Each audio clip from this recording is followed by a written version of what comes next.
আউযু বিল্লাহি মিনাশ শাইতানির রাজিম। বিসমিল্লাহির রহমানির রহিম। আসসালামু আলাইকুম। আজকে কোরআনের একটা বক্তব্য নিয়ে কথা বলবো। কোরআনে আল্লাহ বলেছেন যে জ্ঞান সম্পূর্ণরূপে আসার পরে, সম্ভবত এটা সূরা মুলকের একটা আয়াত, আমার ঠিক খেয়াল নেই। আল্লাহ তাআলা বলেছেন জ্ঞান সম্পূর্ণরূপে আসার পরেই কেবলমাত্র মানুষ নিজেদের বিভিন্ন আত্ম অহংকার বা আত্মগরিমার কারণে বা ইগোর কারণে এই বিভিন্ন গোত্রে উপগোত্রে বিভক্ত হয়ে গেছে, কেউ একমত আর হতে পারেনি। এটা খুবই খারাপ জিনিস এবং আল্লাহ তাআলা বলছেন যে এইটা কিয়ামতের দিন তিনি বুঝিয়ে দিবেন, ফয়সালা করে দিবেন যে কেন কোনটা ঠিক ছিল কোনটা ভুল ছিল, এটা তখন তিনি বলে দিবেন।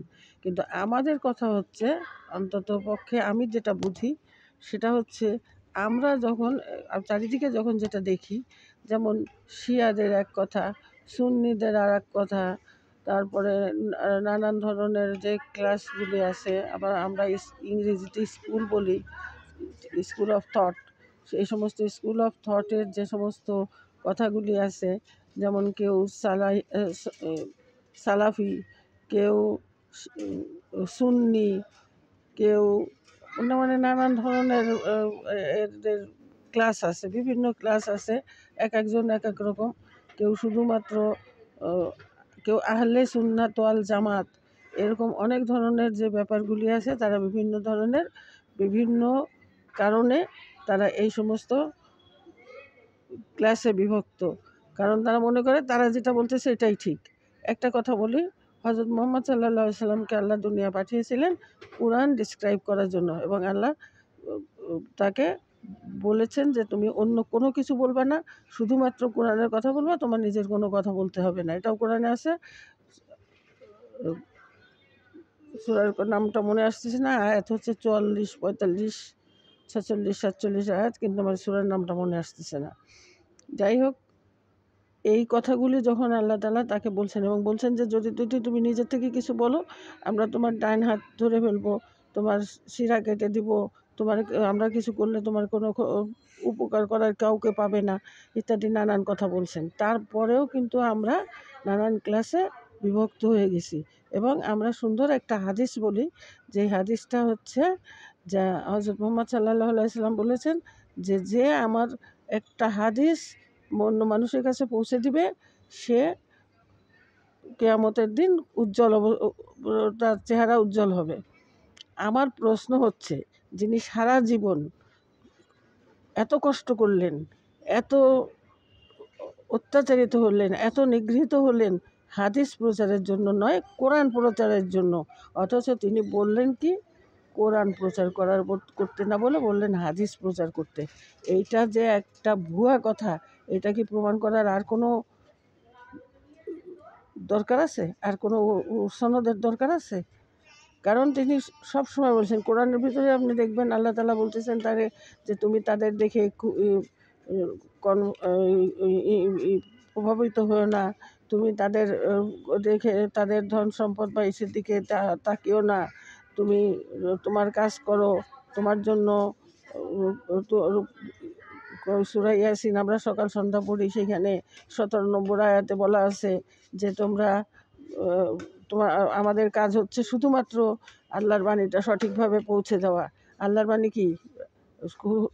আপনারা তো বলেন কোরআন হচ্ছে আল্লাহর বাণী আর হাদিস হচ্ছে রসুলের বাণী।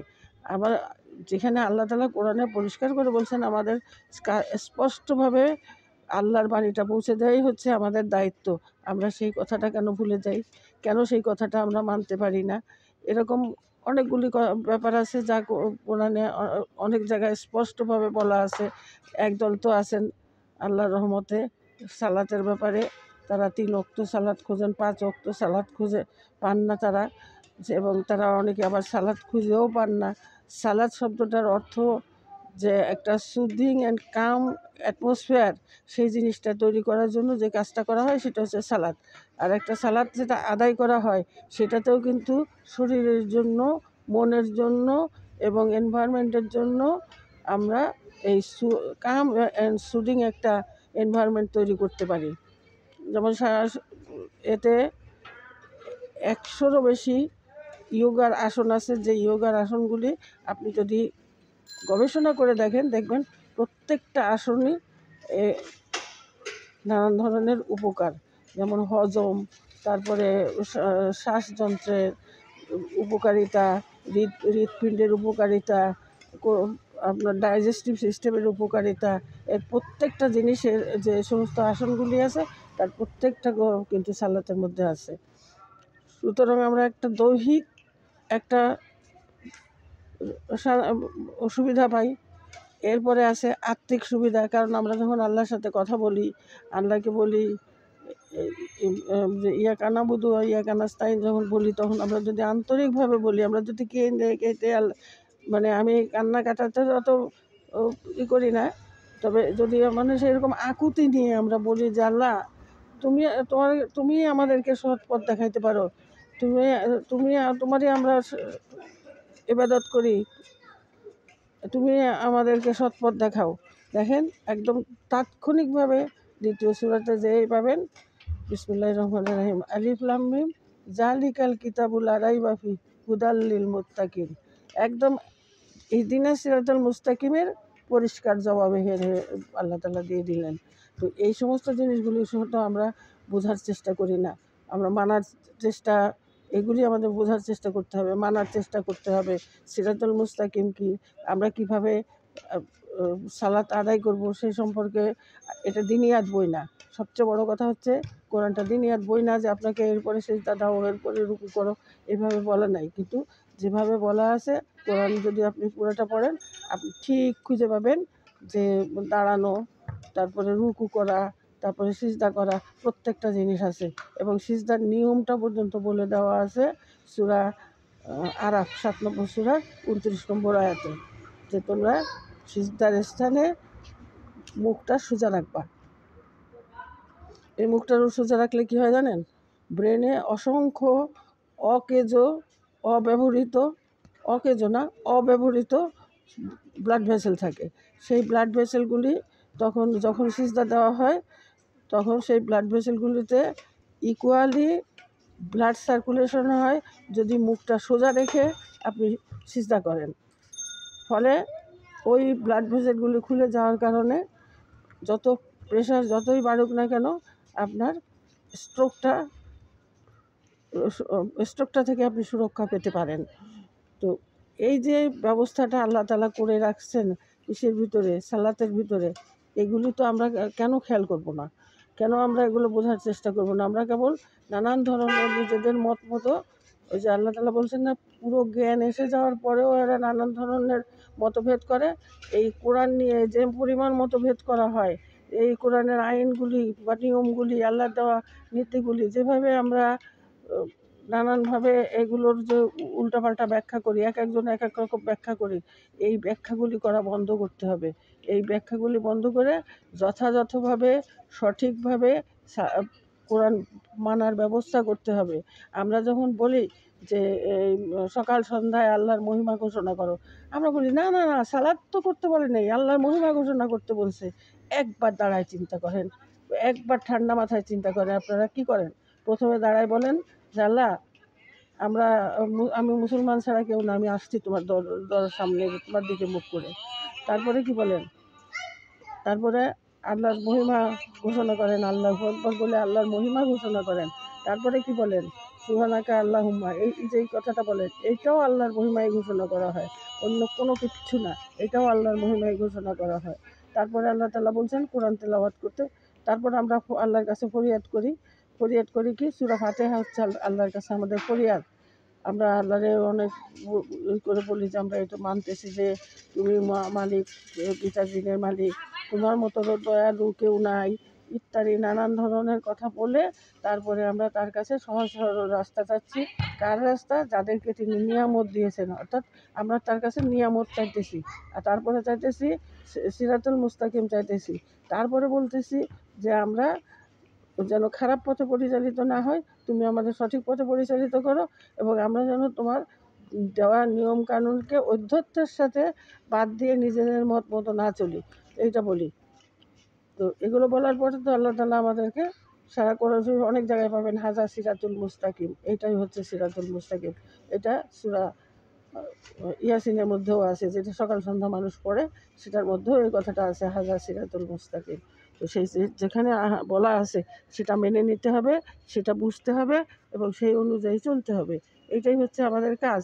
তার এছাড়াও আমরা সালাতে যে বলি, আল্লাহর মহিমা ঘোষণা করি, আমরা যখন বলি এই সুবহানা রাব্বিল আযীম বলি, সেটা কি আল্লাহর মহিমা না? যখন আমরা বলি সামি আল্লাহ লিমান হামিদা, যখন আমরা ওই মানে আল্লাহ তিনি যিনি আমাদের যিনি তার প্রশংসা শোনেন, তাকে যখন আমরা প্রশংসা করি সেটা শোনেন, এটাও তার একটা গুণবাচক নাম, এটা তারও একটা মহিমা। তারপরে আমরা বলি কি, অন্যরা সবাই মিলে বলে, জামাতে হলে সবাই বলে রাব্বানা লাকাল হামদ, অর্থাৎ আমাদের রব হচ্ছেন প্রশংসার যোগ্য, সবচেয়ে যোগ্য, প্রশংসার যোগ্য হচ্ছেন আমাদের রব। এইটাও একটা তার মহিমা। তারপরে আমরা বাকি যেগুলিই করি প্রত্যেকটা জিনিসই হচ্ছে তার মহিমা ঘোষণা করা হয়। তাহলে তার মহিমা ঘোষণা করাটাই তো সালাত হয়ে গেল। তাহলে সালাতের মধ্যে যখন আমরা তার মহিমা ঘোষণা করি, সেগুলো আমাদের বুঝতে হবে না? আমরা খালি বলবো না কোরআনে সালাত নাই তো, কোরআনে সালাত নাই তো কীভাবে বলা হলো?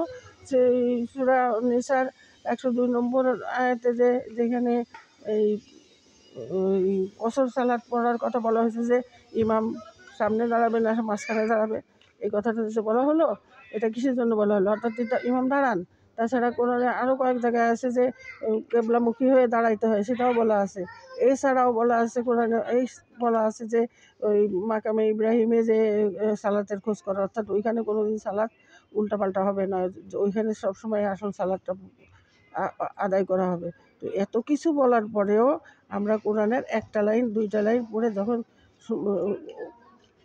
নানানভাবে সেগুলিকে এক্সপ্লেইন করার চেষ্টা করি নিজেদের মত মতো, না আমি জানি, কেউ বলবো আমরা জানি 3 ওয়াক্ত নামাজ, কেউ বলে 2 ওয়াক্ত নামাজ, 2 ওয়াক্ত বলছে বলে আমি মনে নাই, কিন্তু 3 ওয়াক্ত বলে, কেউ বলে যে 4 ওয়াক্ত, আবার কেউ বলে যে না কোরআনে কোনো সালাতের কথাই নেই। সালাত আর আমরা যেটা নামাজ বলি সেটাও সালাত, সেটা আদায় করতে হয়। সেখান থেকে আমরা পাই আধ্যাত্মিক, শারীরিক, মানসিক এবং নৈতিক উন্নতি। আর ওই যে সালাত আমরা বোঝানোর চেষ্টা করি, সামাজিক সালাত বা সালাত কায়েম করা, সেটা হচ্ছে আমরা পাবো সুন্দর একটা সুশৃঙ্খল সমাজ, যে সমাজে পারস্পরিক সৌহার্দ্য, পারস্পরিক সহানুভূতি এবং না মানে যত রকমের পারস্পরিক গুণবাচক ব্যাপার আছে, ভালো কল্যাণকর ব্যাপার আছে, সেই জিনিসগুলি পাওয়া। ইভেন আমরা নন মুসলিমদের সাথে কী রকম ব্যবহার করব সেটা পর্যন্ত কোরআনে বলে দেওয়া আছে। সূরা তাওবাতে দেখেন, আপনারা তো খালি দেখেন যে মারতে বলা হয়েছে, মারতে বলা হয় না, বলা হয়েছে যারা মারতে আসবে শুধু তাদেরকে মারতে যাওয়া। তারপরেও যদি তারা বলে না আমরা মারবো না, আমরা তওবা করতেছি, তো তাদেরকে পরীক্ষা করে নাও, তবু তাদেরকে ফট করে মেরে বসো না। তো এই সমস্ত যে দয়ার কথাগুলো, ভালো কথাগুলো আছে, সেগুলো একটু মনোযোগ দিয়ে পড়লে, জ্ঞান পুরো আসার পরে যদি সেই জ্ঞানটা পুরোটুকু আমরা নিতে পারি না, যেটুক পারি সেটুক যদি আমরা সঠিকভাবে পজিটিভলি নেওয়ার চেষ্টা করি, তাহলে আল্লাহ চাহে তো আমরা আল্লাহর পথে সঠিকভাবে থাকতে পারবো। আজকের মতো এখানে শেষ করি। আসসালামু আলাইকুম।